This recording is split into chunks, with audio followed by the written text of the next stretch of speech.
బీసీలకు స్థానిక సంస్థల్లో 42% రిజర్వేషన్ కల్పించాలన్నారు ఎమ్మెల్సీ కోదండరాం. బీఆర్ఎస్ హయాంలో ప్రభుత్వానికి ప్రజలకు మధ్య వారధి లేకుండా పోయిందని, ఎమ్మెల్సీగా బాధ్యతను తాను తీసుకుంటానని చెప్పారు. ప్రజల సమస్యలను ప్రభుత్వం దృష్టికి తీసుకువెళ్తానని తెలిపారు. రైతు రుణమాఫీ గొప్ప విషయమని, ఇందుకు రాష్ట్ర ప్రభుత్వాన్ని అభినందిస్తున్నానని మీడియా చిట్చాట్లో చెప్పారు కోదండరాం. రుణమాఫీలో చిన్న సమస్యలను సర్కారు పరిష్కరిస్తుందన్నారు. బీఆర్ఎస్ నేతలు కావాలని రైతులను రెచ్చగొడుతున్నారని విమర్శించారు.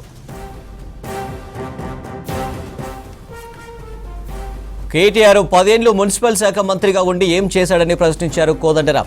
ఫామ్ హౌస్ లీజ్కు తీసుకునేటప్పుడు కరెక్ట్గా ఉందా లేదా ఎందుకు చూసుకోలేదన్నారు.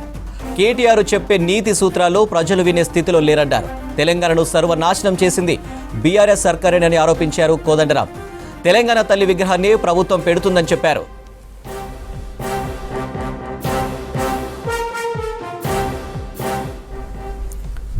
బీసీలకు స్థానిక సంస్థల్లో 42% రిజర్వేషన్లు కల్పించాలన్నారు ఎమ్మెల్సీ కోదండరాం. బీఆర్ఎస్ హయాంలో ప్రభుత్వానికి ప్రజలకు మధ్య వారధి లేకుండా పోయిందని, ఎమ్మెల్సీగా ఆ బాధ్యతను తాను తీసుకుంటానని చెప్పారు. ప్రజల సమస్యలను ప్రభుత్వం దృష్టికి తీసుకువెళ్తానని తెలిపారు. రైతు రుణమాఫీ గొప్ప విషయమని, ఇందుకు రాష్ట్ర ప్రభుత్వాన్ని అభినందిస్తున్నానని మీడియా చిట్చాట్లో చెప్పారు కోదండరాం. రుణమాఫీలో చిన్న సమస్యలను సర్కారు పరిష్కరిస్తుందన్నారు. బీఆర్ఎస్ నేతలు కావాలని రైతులను రెచ్చగొడుతున్నారని విమర్శించారు.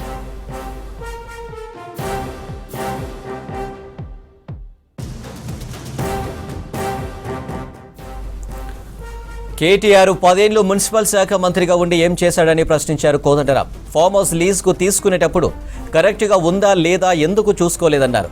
కేటీఆర్ చెప్పే నీతి సూత్రాలు ప్రజలు వినే స్థితిలో లేరన్నారు. తెలంగాణను సర్వనాశనం చేసింది బీఆర్ఎస్ సర్కారేనని ఆరోపించారు కోదండరాం. తెలంగాణ తల్లి విగ్రహాన్ని ప్రభుత్వం పెడుతుందని చెప్పారు.